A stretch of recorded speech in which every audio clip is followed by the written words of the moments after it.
Moco balance changes are finally incoming. It feels like I've been waiting for this day for so long. There's a lot of buffs incoming. Some reworks, some quality of life changes, some bug fixes, which I'll be going over at the end of the video. There's quite a lot to get through. And kicking us off, they're going to reduce enemy levels in Chapter 2 Elite Open Areas by about 5, which is approximately 28% less HP and damage. Thank the stars.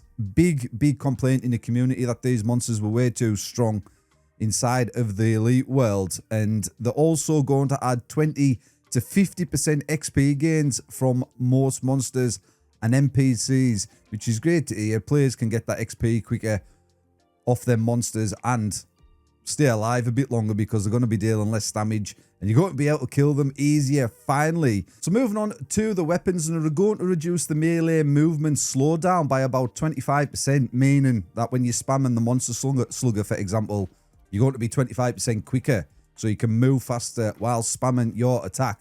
They're going to increase attack range of the monster slugger, Spincicle and Buzzkill by 15%, meaning that you can hit the monsters with an additional 15% range between you and the monster. So you can attack monsters while you're further away from them, helping you guys to take less damage and things. Monster slugger damage is also going to be increased by 10%. Jaded Blades time to combo reduced from 3 seconds to 2.5 seconds. And the Techno Fist damage is going to be increased by 10% as well. Nice little buff to the Techno Fist there.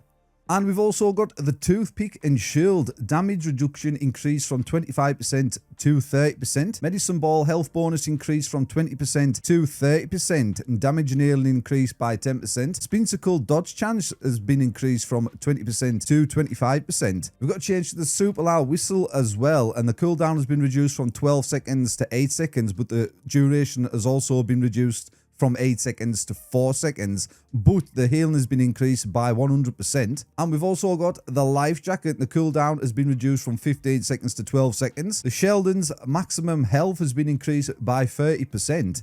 And the Very Main Pendant damage and healing increased by 67%, which I thought was a really good buff for the Very Main Pendant. But the cooldown has also been increased from 10 seconds to 15 seconds. So you're getting a nice buff for the Very Main Pendant there, but with a slightly longer cooldown. We've also got some changes coming to the pets and summons inside of Moco as well. And the Buzzkill spawn rate has been increased, and it's now 1 less attack needed to spawn your bees. And pet health increased by 100%, which is a pretty nice buff. Wolf Stick, wolf health has been increased by 50%, and weapon and pet damage increased by 10%.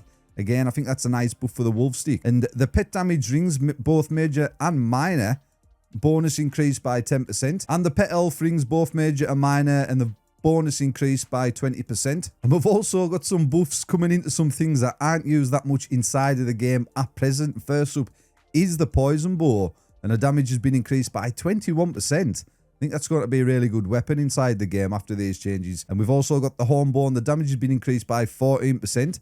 CPU bomb damage increased by also 14%.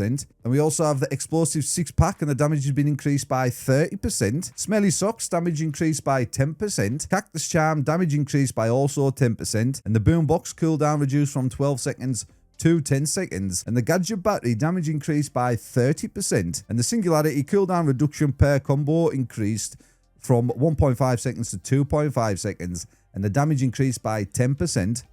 For the Singularity there. And the Pocket Airbag, a nice little buff to the Pocket Airbag, and the cooldown has been reduced from 10 seconds to 5 seconds, and the maximum damage blocked increased by 25%.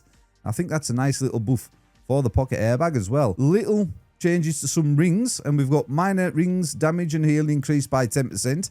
We've also got the Executioner major and minor damage bonus increased by 33%. And then we've got some small tweaks to the Elite modules coming in. The Speed Kill Elite module effects increased by 30%, and the Healing Ride Elite module also, the effects have been increased by 30% as well. So I'm going to be running through some new features and improvements for you guys as well. And I've added animated 3D boss portraits to Rift and Dojo thumbnails and launch screens. Interacting with the apartment radio now opens a new menu to view and control music. You can shuffle or loop tracks, which I thought was kind of a cool feature to add into the apartment. Controller scaling and positioning settings added, accessible from the settings and cool zone. Thank God. I've been waiting for this feature because it's hard work playing on an iPad compared to a phone, so hopefully this will help with that. They've also added 2 new options to the style tab in the wardrobe: randomize and shuffle. Randomize generates a new look from all your unlocked skins whenever you return to the apartment, and shuffle rotates between your saved styles and selects a new one whenever you return to your apartment. Again, which I thought was a nice feature to add into the game. Public teams, you can now make your team public and it will automatically appear in the public team section of other players' map screens. Opening a team up or friends view from the portal will filter players and teams based on the selected location. They've enabled world chat in all open worlds, which I think is going to be a really cool feature for deathballing, calling out megas and things, getting help. I think that's going to be a useful feature indeed. Player profiles now show Supercell ID button when inspecting others. Communities are now shareable. Friends and chat group members now show time since last online, which is a nice quality of life change as well. Updated visuals for news menu. And I've also added sound effects to player gestures and dances. And lastly, I'm just going to run over some bug fixes that they are implementing, and they've reduced star loss for idle or disconnected players in events. Added missing death animation for angry roots. Fixed incorrect visual effects for shame and healing circles. Fixed HP bar display issues during gauntlet events. Fixed homeboard projectiles appearing to go through walls. Added missing character icons in event projects. Manny Jackson Luna's cat. Made job lists scrollable on map info screens with all resolutions. Fix a crash that could occur after content updates. Fix a crash when opening pass and purchase screens. And they've resolved disconnections when answering surveys. Fix gadget stat display in the wardrobe when Italian is the selected language. And they fixed an issue where guest accounts couldn't reconnect after the rename. The fixed various crashes when entering locations. Improved group matching for players in different regions. And fixed scrolling issues in the project list. So a lot of changes coming in there, kind of mid-season. Nice to get some changes while we wait for the big update.